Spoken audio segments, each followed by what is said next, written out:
Welcome back to the channel. I'm Connor. I'm Campbell. We were once hired by a dumpster company. Yes. Trash. Garbage. Yeah. Yeah, dumpster company. Are you tired of working your dead-end job? Have you been dreaming about how you're going to quit one day?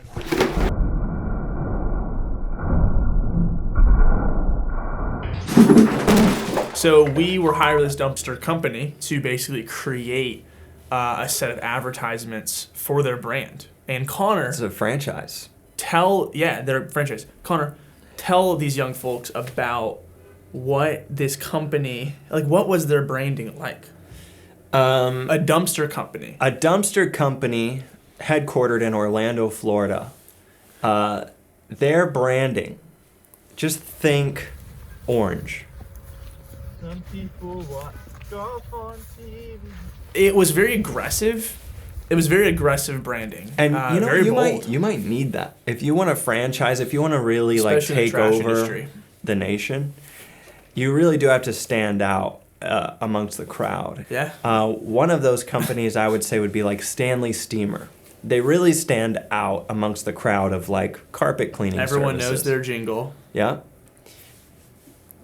So when you have to Stanley Steamer. Today. This company's branding was very bold. It was very out there, very in your face, and they wanted some content To match that. to match that bold energy, and that was the task that we had.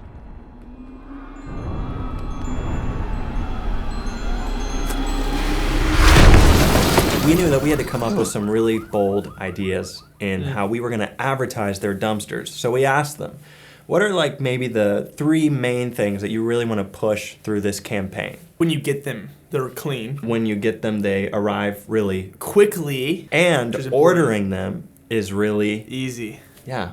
So we worked on a few concepts, and we wrote out some scripts.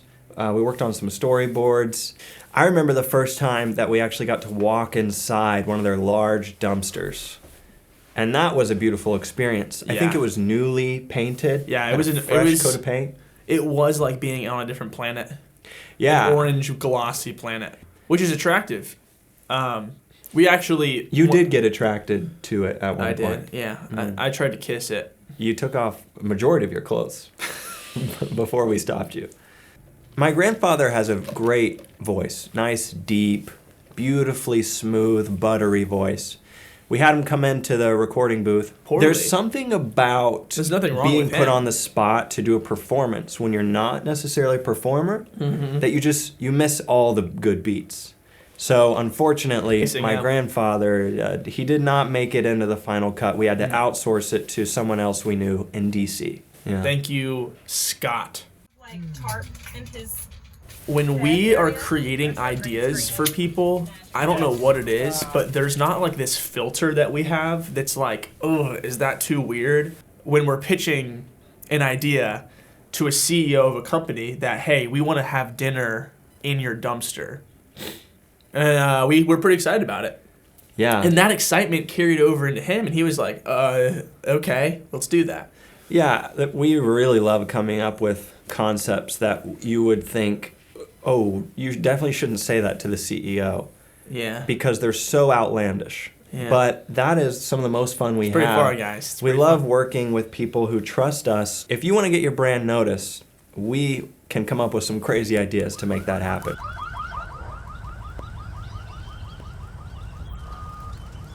Visit dumpstertoday.com to order a dumpster so fast, it's already in your driveway. What's the first thing that comes to mind when your house gets hit by a meteor? You got to pick up the trash. You got to pick up the trash. When we're making outlandish ideas come to life, is it worth the risk in terms of relationships, businesses trusting us? Or should we just maybe create ideas that are less outlandish? Like safer. They're safer, but they're going to guarantee we get a project.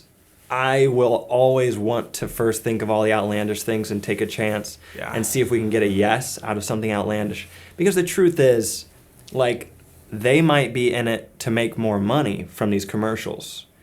And I think us having fun can actually produce that result for them. Absolutely. Sometimes they say yes, and other times they say no. Yeah, which is okay. And we don't end up working with them. And we have fun with someone else. How am I ruining it? It's fun.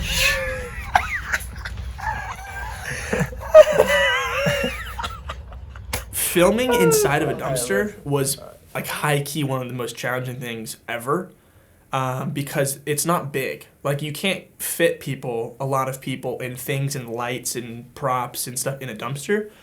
So creating that set was a super fun challenge because we had to like cram people into a dumpster Without them looking cramped. We basically built a canopy around the dumpster to act as like just a way to bounce light and keep light in and whatnot. And it was so hot. Yeah. It was so hot. There was a lot of perspiration.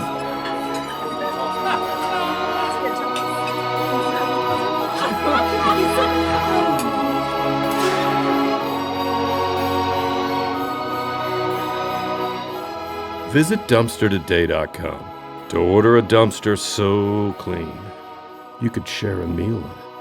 We also got to collaborate with a local visual effects company in our city. When you're doing VFX, there's a lot more that goes into it than we knew. So when we had this guy come on set, he was asking us a lot of questions like, oh, is this when this happens? Okay, I need to take photographs here, here, and here. I need to write down all this stuff. And so we're like, okay, yeah, you do you, man. As long as it looks good in the end.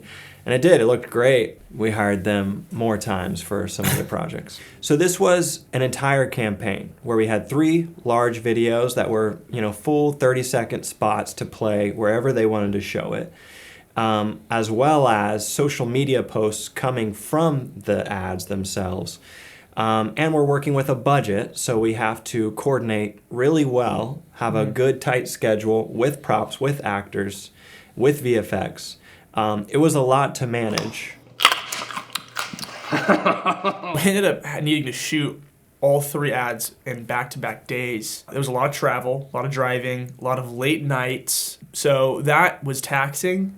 But when you're working on ideas as absurd as these, there was something very energizing about knowing we were showing up to set with some crazy ideas with people who were excited to make them happen. The fatigue was real, but the joy and excitement was also superseding that fatigue. So Yeah, that was a big element. Yeah, that's a good point. When you have fun ideas to work on, it kind of surpasses all the other facets of production.